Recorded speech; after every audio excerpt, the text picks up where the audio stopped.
Hi everybody, I'm Bree the Plant Lady, and today I am tackling the wall. This has been planted since spring. I've enjoyed every moment of it. I love a coleus wall through the summer, but now it's time to get it planted for the winter. So I am just going to tear out everything that's here, get it replanted with fresh soil cube compost, and then I'm going to direct seed it with barley. That's right. The wall this year is going to be a monoculture of barley, the ultimate beauty queen. And I have a feeling it's going to be a knockout in the spring when all of it starts to bloom. So stay tuned to watch my progress.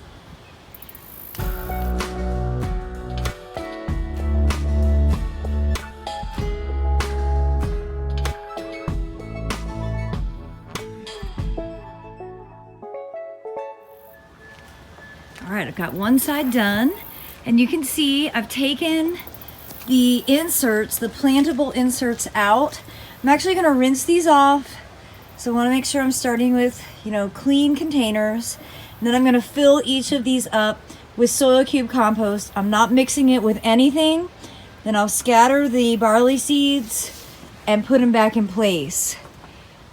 I'm gonna actually clean up this whole area. I'm gonna bring out the power washer and I'm gonna clean up the driveway a bit and make it so that this whole area starts clean for the cool season. Okay, I'm gonna get this side cleared. Then I'm gonna blow and clean up as much leaf matter as possible and then hit this whole area with the power washer. It's not a super powerful power washer, it's an electric one. That way I can use it and turn it on. And then it'll be time to get everything replanted.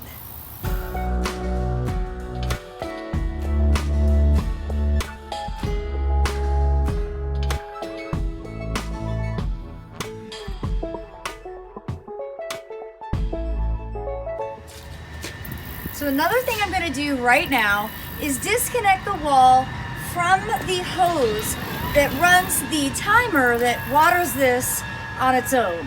So in the summer season, this gets watered 1 minute in the morning, 1 minute in the evening. But through the cool season, I know from experience, I really don't need to have it on that regular of a basis. And it's super easy for me to just come out and water it myself with the hose that I have accessible here. So I'm gonna actually just store the timer in my shed for the winter season and disconnect it entirely. That way, if we do get a sudden cold snap, I won't have to worry about the interior irrigation system exploding, which has happened before. Thing is, it's pretty easy to solve because you see, these are just like window boxes. They slide on and off the frame. And the irrigation system is built within the middle. So it's easy enough to replace, but why have to replace it if you can just skip that step entirely? And that's what I'm gonna do now. Now I've been using this wall for year-round growing since 2016. So this is my 5th year. I feel kind of like an expert. And this is hands down my favorite vertical system. This is from livewall.com, and this is actually the live screen. It's on casters, so it can be moved around really easily, which I'll show you right now. Okay, so I've got the timer off. You can see this is a pretty simple timer. This is from Hydro Farm, and it just has the frequency and run time. So every hour, weekly, and 1 minute up to 2 hours at a time. So it's a pretty standard irrigation timer. And then under here, now for the purpose of cleaning all of this, I'm gonna get these hoses out of the way so I can clean up a bunch of these leaves and power wash before I get everything replanted. All right, so I've unlocked the casters and now I can easily just push the wall out of the way.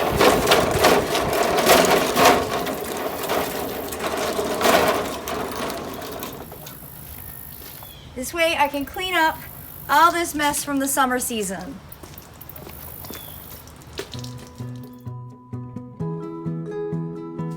Okay, I blew off the space.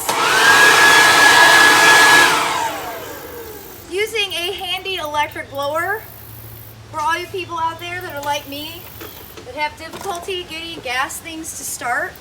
Nothing wrong with electric. Now I'm just going to quickly rinse out these black trays that everything gets planted in, and then I'm going to power wash this pad so that I start with a clean slate.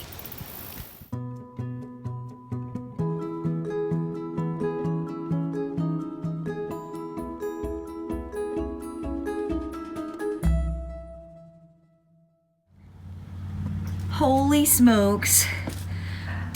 That power washer is amazing. It's a new handle compared to what came with it originally. I just can't believe how clean this is.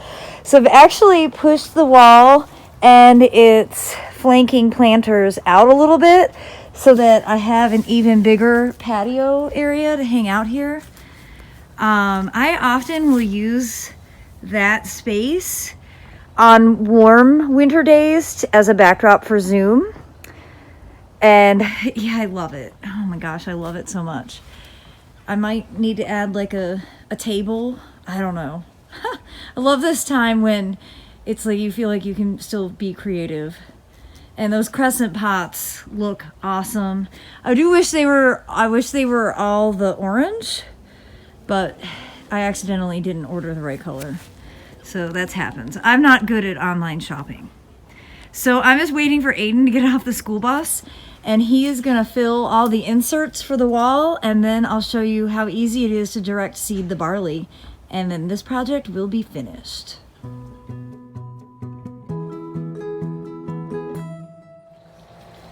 So Aiden and I are like a well-oiled machine. You've been doing this for more than half your life. I was just telling him that in my class on Saturday, I told everybody that next year he'll be driving and that he'll be a gardener for hire, and he's like really in demand. So there's something to that. So what we're doing, Aiden is filling the inserts with soil cube, and I am then coming through and adding a small handful, mostly to the front of this pot. Now these are the singles, so it'll be more seed going into the double forms, and I'm just kind of gently agitating it, and then we will add a little bit more soil on top just to make sure that the barley seed is completely covered, and that's really what will stimulate germination. Germination will likely occur somewhere between 3 and 7 days. It's really fast. So we're not going to have to wait too long to start to get the essence of what this planting is going to be. And I'll just tell you right now, I have never once done that wall in just grains. I've used grains sort of interspersed, but this is the first time, and I'm really excited about it. My good friend and landscape architect Preston Montague was the one to suggest it, and he said, well, use the beauty queen, barley. Preston, of course, did the illustrations for my books, both of my books, but particularly the beautiful grain illustrations in Gardening with Grains. And I think he's really excited to see how this turns out as well. So my prediction is it's going to be awesome. Don't you think? Yeah. I mean, barley has yet to let us down. And we've only had 1 year with the wall where in the winter it got down to like 2 degrees. And what we did there, we just covered it with a tarp. And, you know, we can always move it closer to the house and give it some extra protection. Last year, it was no big deal. Our coldest temperature was 23 degrees, and that won't even touch barley. So, you know, you never know what the winters will bring. That's sort of what makes gardening interesting. No 2 seasons are the same, and no 2 plantings are ever the same, even when you try.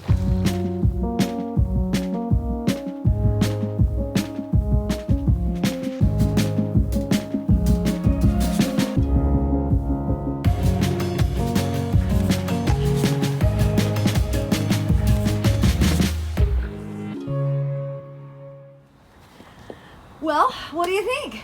I like it. Right? The winter hangout spot. This is an area that gets a lot of radiant heat. This is south facing, so it's really an enjoyable place to come out, even on a chilly day. Yeah. And it doesn't look like it's been planted, but it has. Both sides of the wall are completely planted with barley. And I will definitely look forward to giving you updates on this project in my weekly garden tours that I try to post every Sunday. I suspect that we will have germination by the next weekly garden tour, because it's usually only a few days for the barley to germinate.